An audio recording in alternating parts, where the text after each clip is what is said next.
Well, welcome to question 64 of the Secunda Secundae. The topic that we're covering is under justice, and the particular area we're covering is vices connected with commutative justice. So if you don't know what any of that means, you might want to look back to question 61, where we just distinguish between distributive and commutative justice. And I'm Dr. Thibault. Uh, this this lesson is particularly spicy from the picture. Uh, this has 8 different articles, but all of the articles are these hot button issues which people love to talk about. So any one of these articles could have its own video for fairly long periods of time with great discussion. So I'm doing my best to keep that to a regular length video, even though all 8 articles are ones that are of particular interest to people. And probably if I separated them, they'd be more clickbait, but we'll keep them as St. Thomas had written them. So the first topic on the issue of murder is, can we kill animals and plants? Is that part of murder, or is killing animals and plants murder itself? Well, St. Augustine responds that thou shalt not kill. We do not take this as referring to trees, for they have no sense, nor to irrational animals, because they have no fellowship with us.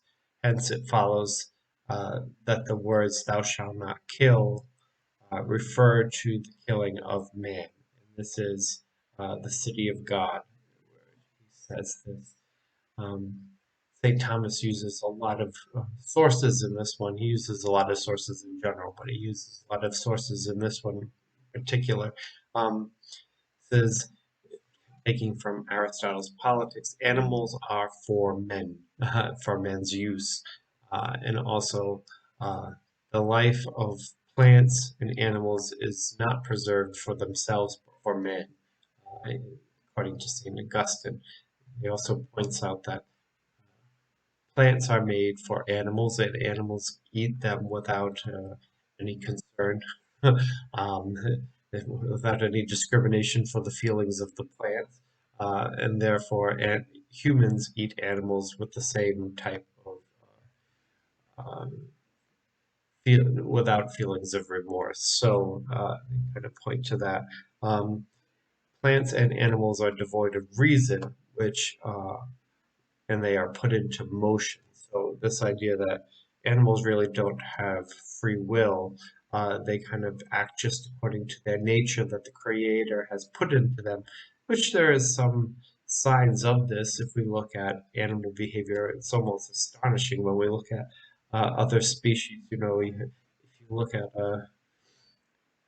some animals, a giraffe, it pops out from birth and is walking within hours. When you consider that it takes humans almost a full year in order before they get their first step, and giraffes are walking within hours.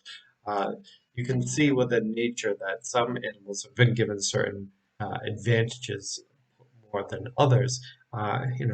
Nobody has to teach a bird on how to make a nest. It's innate. Nobody teaches the bees how to make a beehive. It's innate. In some ways, as humans, we feel somewhat deficient because we have very few innate skills in this regard. Left on our own, we make pretty uh, primitive-looking houses that are pretty insufficient when we're not trained on how to make proper houses. We're not particularly good at hunting without some tools. We're not very good at many things, unlike many other animals who have many more innate skills. The one advantage that humans do have compared to the other animals is rationality and free will. Whether or not animals are not fellows, they don't see themselves as having fellowship with us. Perhaps we don't see ourselves as having fellowship with them, but I think some animals might feel as if they do have fellowship with us. We look at dogs or horses or cows or pigs. There's many animals that tend to think that they're one of us. Um, us that don't think that they are one of us. So these can be very controversial, and we could talk about them for hours. I'm just presenting what St. Thomas says about this in the Summa. Uh, Death penalty is another one that's in here. Is there any ability to kill a sinner, a sinful man? Um, how do we do this? Well, in effect, we do this through the death penalty. Uh, and the bar for this is pretty low, according to St. Thomas. If a man be dangerous and infectious to the community on account of some sin, it is praiseworthy and advantageous that he be killed in order to safeguard the common good, since a little leaven corrupteth the whole lump. From the letter of St. Paul to the Corinthians. Um, if we were to look at our common conversation on the topic of the death penalty, we usually are referring to violent criminals, murderers, mass murderers, people who are violent rapists and who also murder. Uh, we tend to think of a fair balance. We can't take a life if they didn't take a life. I think would be our common conception. Whereas St. Thomas's bar is much lower. Um, uh, if a person is dangerous and infectious sin within community, well, that's a pretty low standard, I guess. Pornography studio director could be infectious to the community and dangerous in terms of sin. Therefore, they could be put to death under these standards set forward by St. Thomas. Uh, the contra example is the example of that we can put wizards to death. So uh, again, quite a low standard. It says, by sinning, man departs from the order of reason and falls into a slavish state of the beasts.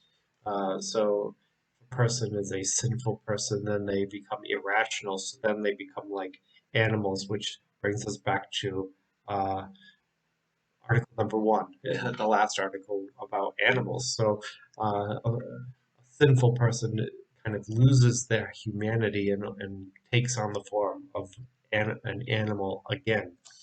Now, this can kind of seem to lead to a certain type of lawlessness if we can simply kill people based on them being dangerous to society in terms of sin, because if we consider, some of the greatest uh, uh, saints had periods of their lives where they were sinners before they became saints. If we were to look at St. Augustine spouting his Manichaeism or some other heresy that he was spouting, we could say that St. Augustine at that point of his life was uh, infectious and dangerous and spreading sin. Therefore, we should have put him to death. If we would have done that, we would have deprived the Church of St. Augustine. We would have gained very little by the death of St. Augustine in his youth. Uh, Although this is in here, it also has to have some degree of caution as well. They do bring up within this section, how about when the scripture that says what happens when you uh, have the wheat and the weeds growing together, and the Lord says you can't rip up the weeds because you'll rip up the wheat, so you kind of have to just wait and let God decide at the end. And I think Thomas is okay with that, unless there is a way to separate the weeds from the wheat without destroying the wheat. So if there is a way to kill the sinner without damaging um, the good, then I guess it would be okay, according to St. Thomas. An example of this could be like bombings, bombing a civilian place that might have terrorists hiding in it. You would be killing innocent people along with the terrorists. Therefore, you shouldn't do that because you would be killing the innocent people. Uh, but if you we just had an evil person. I guess you could, under this theory that he has, although even this still has some um, guidelines on it, and that is the guard against vigilantism. This idea that an individual should not be taking upon the role to deal out justice against the sinner. Says a man who, without exercising public authority, kills an evildoer shall be judged guilty of murder, and all the more since he dare usurp the power which God has not given to him. So there is a danger in taking justice into your own hands. That's not the it's not the job of the individual to take upon the role of justice in delving out murder or killing. Um, Although he's more okay with it being a matter of the state, though, which people might be uncomfortable with today. But if you have a just judge, if you have a just state, then the state could, on behalf of the people and appointed by God, they could make that type of decision, but it shouldn't be up to any individual. He gives the example of a physician. So a physician can cut out a decaying limb because the physician has in mind and has been entrusted with authority over the care of the whole body to aim at creating health. So in order to provide health for the patient, they can cut off a section. Likewise, a judge or a just somebody with just authority who's keeping in mind the good of the whole community could cut off, in a sense, a piece of decaying limb, if that be the case. Uh, Probably a bit controversial today. Uh, and he said, even if a man sin and becomes irrational like a beast, the man is not like a wild beast, where anyone could kill a wild beast, but is like a domesticated beast. He's like a cow, and every cow has an owner, and you can't just kill somebody else's cow. You have to get permission from the person with proper authority over that cow in order to kill that cow. Likewise, with the sinner, you don't have the authority um, over that person to take their life. You need to go to the owner of that person, which would either be God himself or the state in some ways, the community. The fourth article raises kind of an interesting one, and that's if clerics can kill. Can clerics kill people? And the answer is, in a nutshell, no. And the example is Jesus, who was struck, did not strike, taking it from the first letter of St. Peter. And since a servant should be an imitator of the master, therefore, any cleric who's a servant of the master who did not strike should not strike. Uh, and also, he points to the idea that nothing in the New Testament gives any type of authority or guidance towards clergy killing people. So, therefore, since Jesus didn't kill people, the apostles didn't kill people, priesthood of the Christianity should not kill people either. You contrast this to the opposition, which was the Old Testament clergy, who, if you look to Moses, he ordered the slaughter of 23,000 men for idolatry. And Phineas, who slew an Israelite man who uh, uh, had sexual relations with a Midianite woman.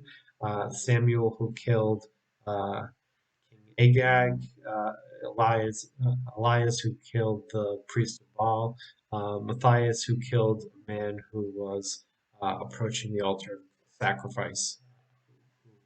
That was a sin against God. So there's many examples in the Old Testament of clergy killing, but there's no examples in the New Testament of the clergy killing, so therefore they should not. Uh, there is an example of people who are unworthy, who God has struck down in the New Testament. But if God does the striking down, then God can do whatever God wants. But there's no role for clergy to strike down. I think in the light of Vatican II, this section uh, might raise some eyebrows because this idea that if Jesus, who did not strike, who was struck, did not strike, and if the servants should imitate the master, therefore clergy should not strike back.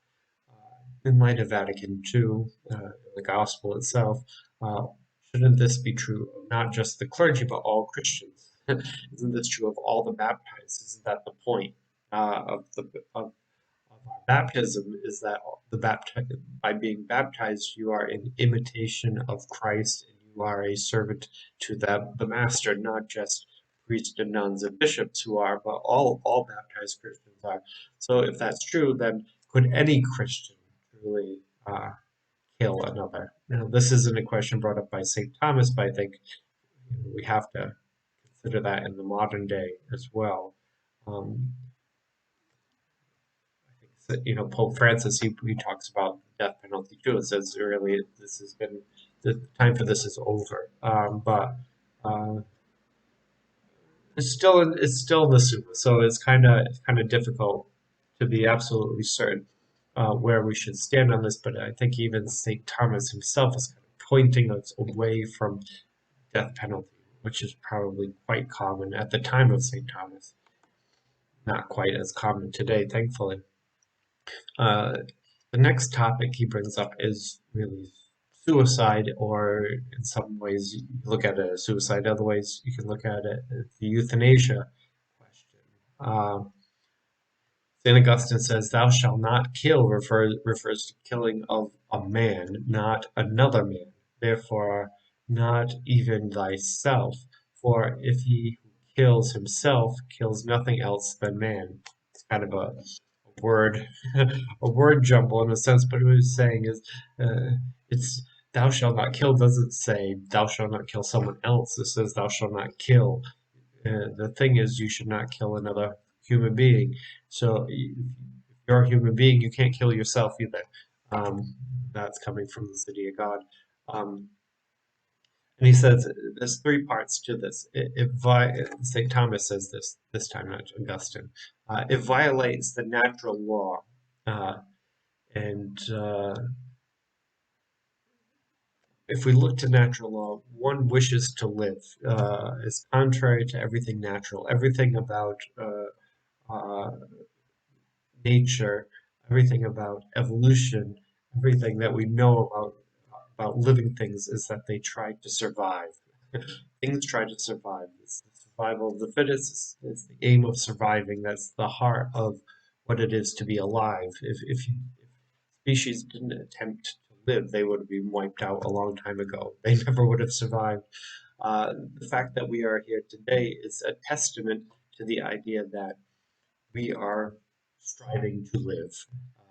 Therefore, to kill yourself is contrary to that natural law, and that's a fairly classical understanding of natural law, and St. Thomas himself calls this natural law. Um, the second one is every person belongs to the community. Every part belongs to the whole. Now, this again might be contrary to our modern understanding of the ego. We're very egocentric, this idea that it's all about me and my self fulfillment, my self actualization. This isn't really within the mindset of the medieval philosophers. We are a member of the body of Christ. We're the member of our local community. A member of our national community. Our lives are not entirely our own. If we back to it's a Wonderful Life as an example, George Bailey, if he didn't live, think of how that affected the community in a very negative way. If he were to have died or never to have been born, um, so we can't think of ourselves as just completely autonomous. We're interdependent on one another. and we shouldn't minimize the role we play within the community, particularly we're talking about suicide and euthanasia of innocent people, good people.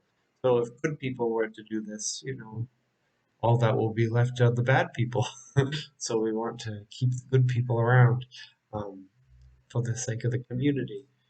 And then lastly, life and death belongs to God alone, ultimately. And by taking your own life, you're taking what belonged to God. Life is often described as a gift, but it's a little bit less of a gift and more of a loan. If we think of the example of the master who gives his servants certain quantities of coins, and at the end of the journey, the master comes back and he wants to see, what did you do with the coins I gave you? In some sense, that's more an example of what our lives are to be about. We've been given, some have been given very little in this life, some have been given quite a bit in this life. But at the end of the day, when the Lord comes back, he's going to ask, what did you do with it? And if you heal yourself, that's almost like taking the coins and just throwing them away. You've returned nothing by throwing them away. It's a missed opportunity, and it's a violation of that kind of covenant, of the gift that we've been given. We can do so much with it. If we do nothing with it, then it's such a waste. More on this topic. Also describes suicide as something which is opposed to charity itself, and you probably are you're aware of that kind of terminology by now. What is a mortal sin? A mortal sin is that which is opposed to charity. So it's very serious to be opposed to charity. If you kill yourself, then you're not showing the love that you owe to yourself. Suicide is opposed to charity, which a man should have towards himself, according to St. Thomas. Uh, love your neighbor as yourself requires you to love yourself as well. And if you were to kill yourself, that's not the most loving thing you could do for yourself. That's not the most, not a good self-care, that's for sure.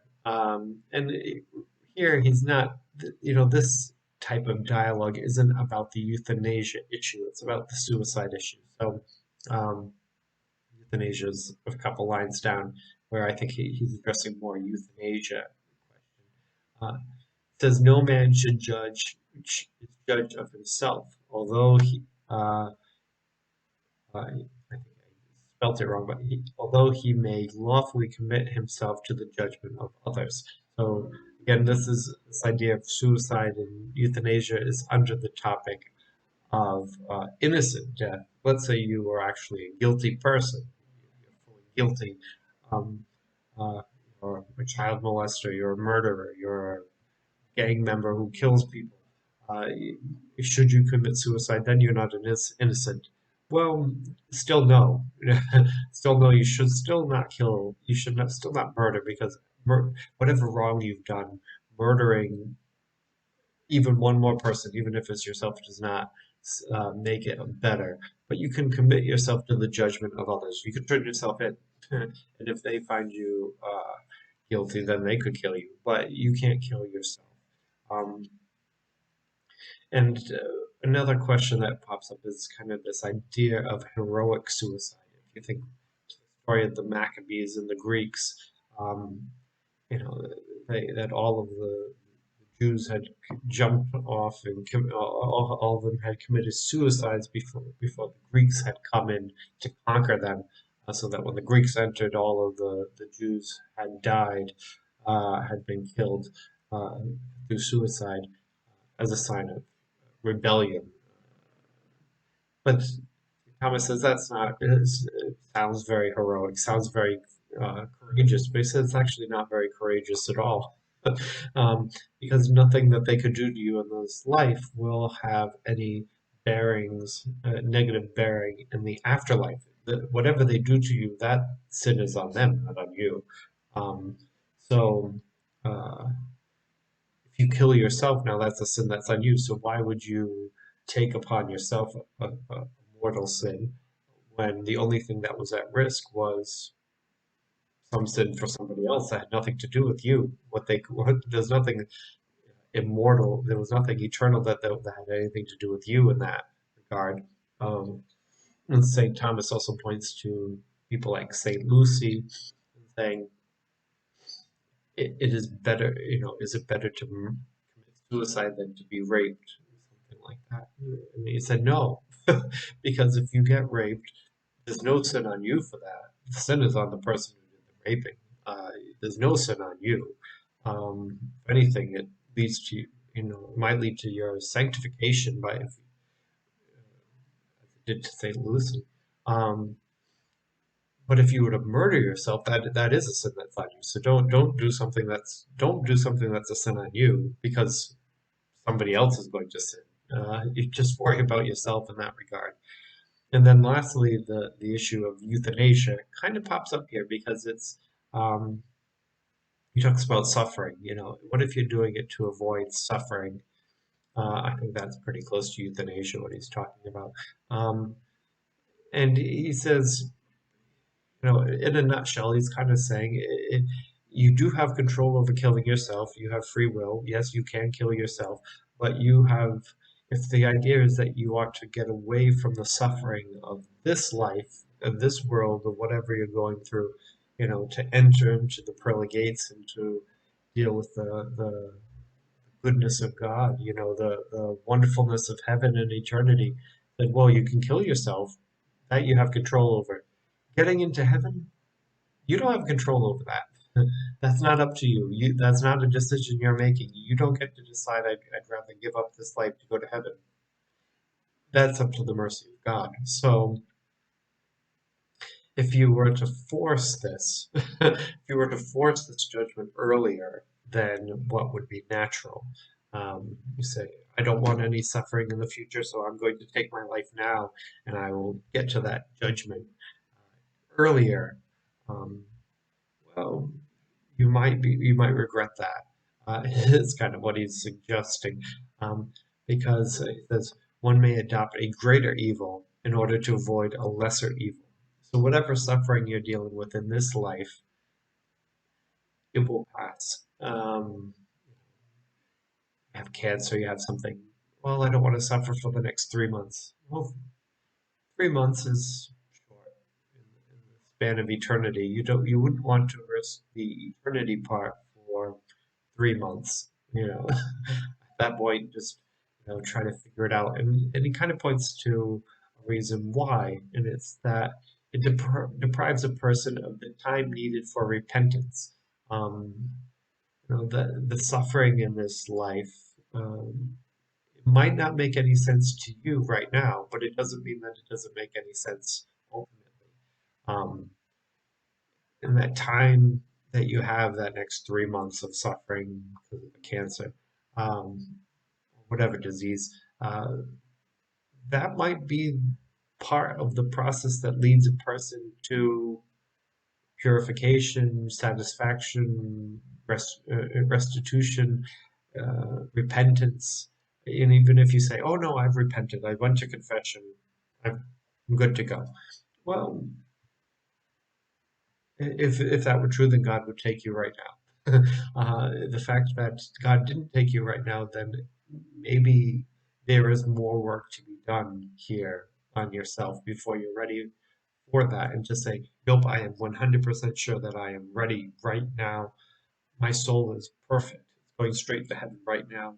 It's an awfully bold assertion of an unknown, uh, a bit of a sin of presumption built into that.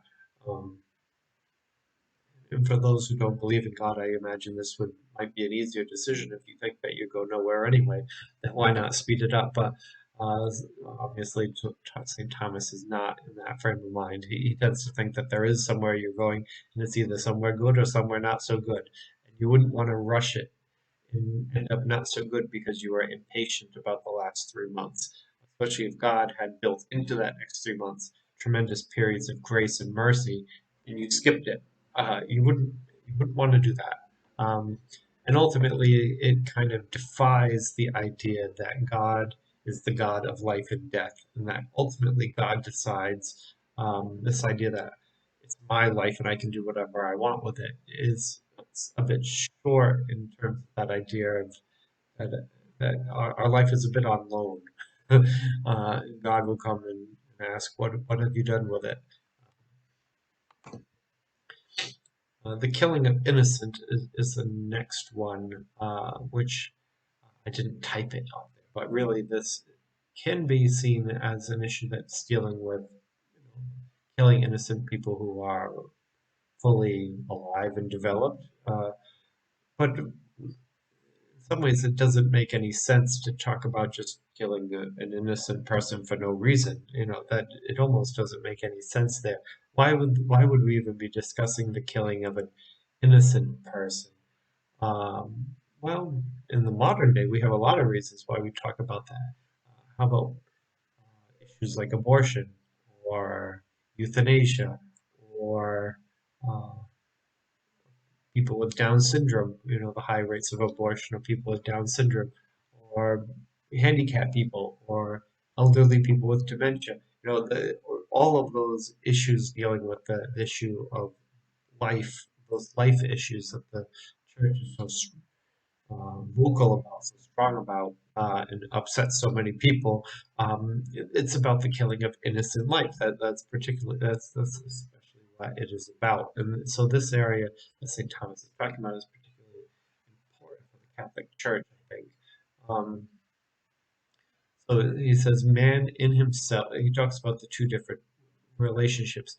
Man in himself. So it is unlawful to kill any man, since in every man, though he be sinful, we ought to love the nature of God, uh, the, love the nature which God has made, and which would be destroyed as slaying him. So within every person is the nature of God, and it's good. Therefore, you ought to love that which is good. You should love that which God has created. So that child in the womb has the nature. It has the nature which God has made, and we ought to love it. You can say, well, it's not really a person; it's a fetus. Well, it's a fetus that God had loved and created as a human fetus, part of um, human development. Every human being was once a zygote, an embryo, a fetus, an infant, then become a toddler, and it goes on all the way to old age. Is part of the nature which God has created. Therefore, we should love all parts of it. It's like I suppose somebody's saying they love butterflies, but they hate caterpillars. So it kind of doesn't make much sense. The second part would be man in relation to something else, and that is life of righteous men perseveres and forwards the common good, since they are chief part of the community. So by killing the innocent, we are depriving uh, our community of innocent people, which are the best parts of society is the innocent people, and they lead to the common good. We could see this a bit within children.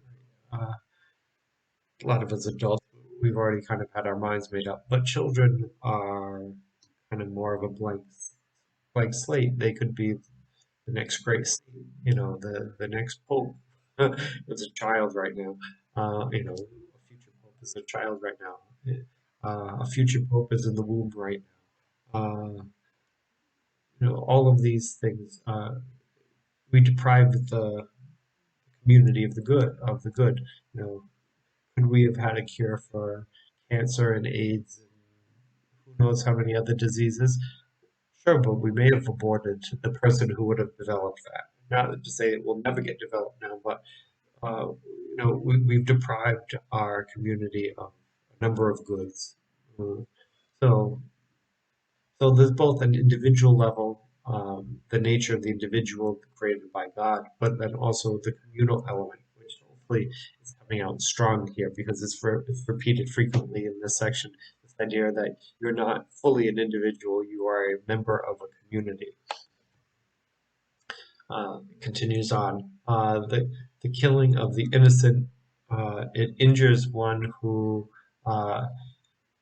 you should love more, and is which makes it a greater opposition to charity.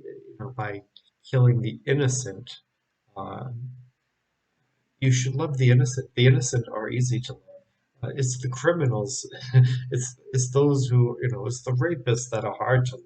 But the fact that you can't even love something that is purely good. If you can't even love a child, you can't even love an elderly person, you can't even love a person with Down syndrome. Really, these are the most lovable people. If you can't love the most lovable people, then it's a violation of charity. Um, that it inflicts injury on one who is less deserving and acts more in opposition to justice. Does this person deserve to be killed? The child in the womb deserve to be aborted? What has the child done to deserve death? Well, nothing. The child couldn't have done anything yet. Too young to have done anything yet. Um, Same thing with somebody with particular handicaps. What has the Down syndrome person done to offend you? Nothing. So if you were to kill them, if you were to kill this person who's done nothing to offend you, who doesn't deserve this, it lacks justice as well as charity. Um, Deprives the community of a greater good. Here's the community again. Uh, and lastly, I think this is an interesting one. But St. Thomas quotes the Gospel of Luke, and he says, "He who despises you despiseth me." So anyone who hates you hates me. Um, so if you hate this person, this innocent person, you despise God. So, in some sense, through commutation, this idea that if you abort this innocent good child, in some sense you are aborting God. In some sense, because if whatever you do to the least of my people, you do to me. That type of mindset, uh, bit of a challenge, hopefully.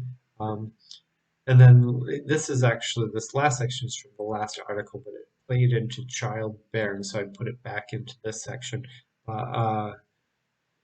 Said, anyone who strikes a woman with a child or does something unlawful, wherefore it results in the death either of the woman or the animated fetus, he will not be excused from homicide. So if you kill a child in the womb, that is also homicide. And, this term, animated fetus, is kind of an interesting term, but in the Latin, it is referring to a period of 6 to 8 weeks or so.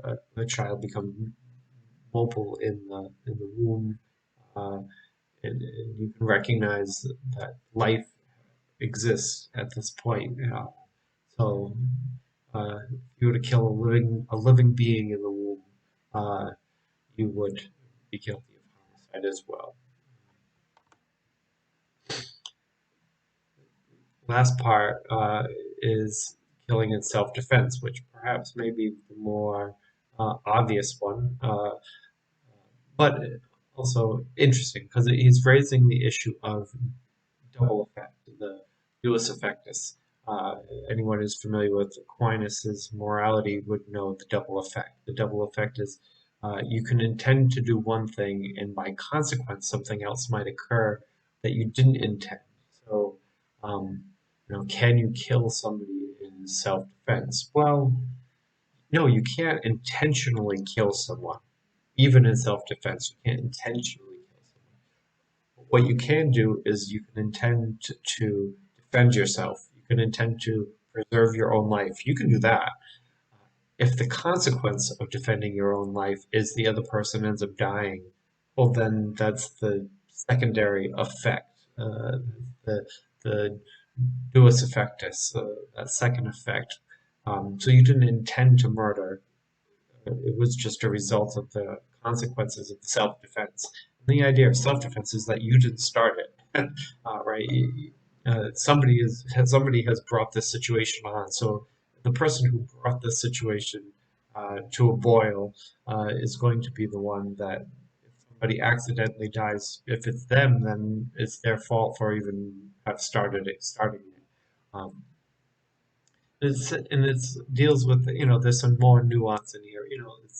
You have the right to use force to defend yourself, but it should be proportional in some regards. So it does not exceed the limits of blameless defense. So, if somebody brings a knife and you bring a semi-automatic weapon, um, maybe you don't have to shoot.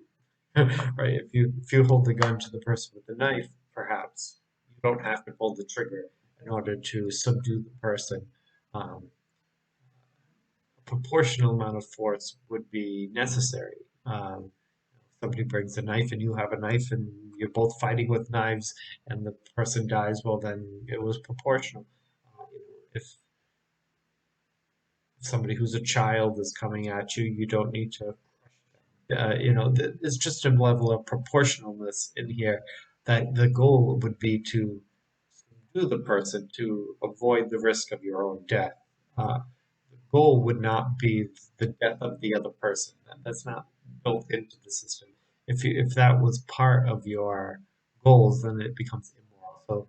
So that's this last line, which again is a bit of a tongue twister, but if one intends to kill a man in self-defense, except with public authority, it is unlawful. So, what would be killing in forms of self-defense with public authority?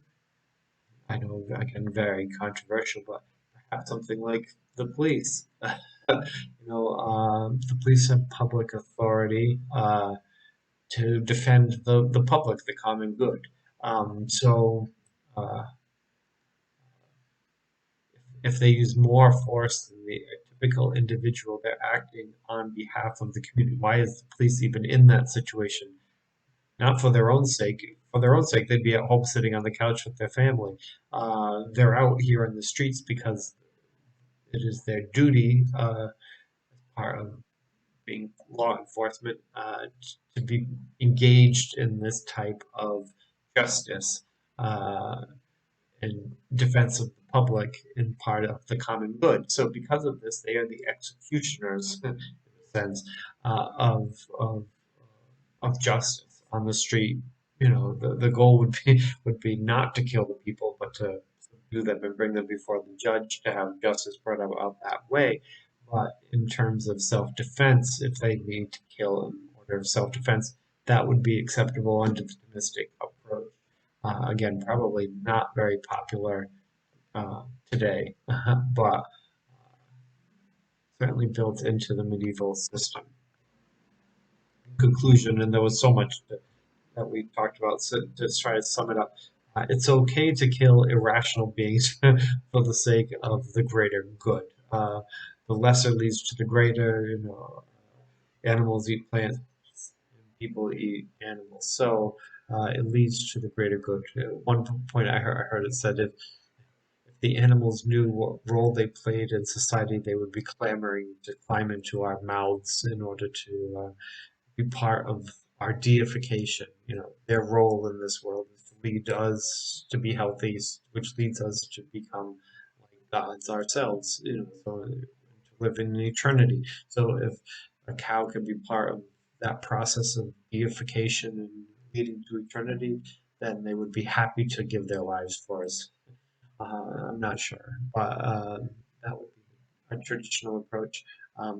Public authority has the right to take the life of a sinner for the sake of the common good. Again, quite controversial today.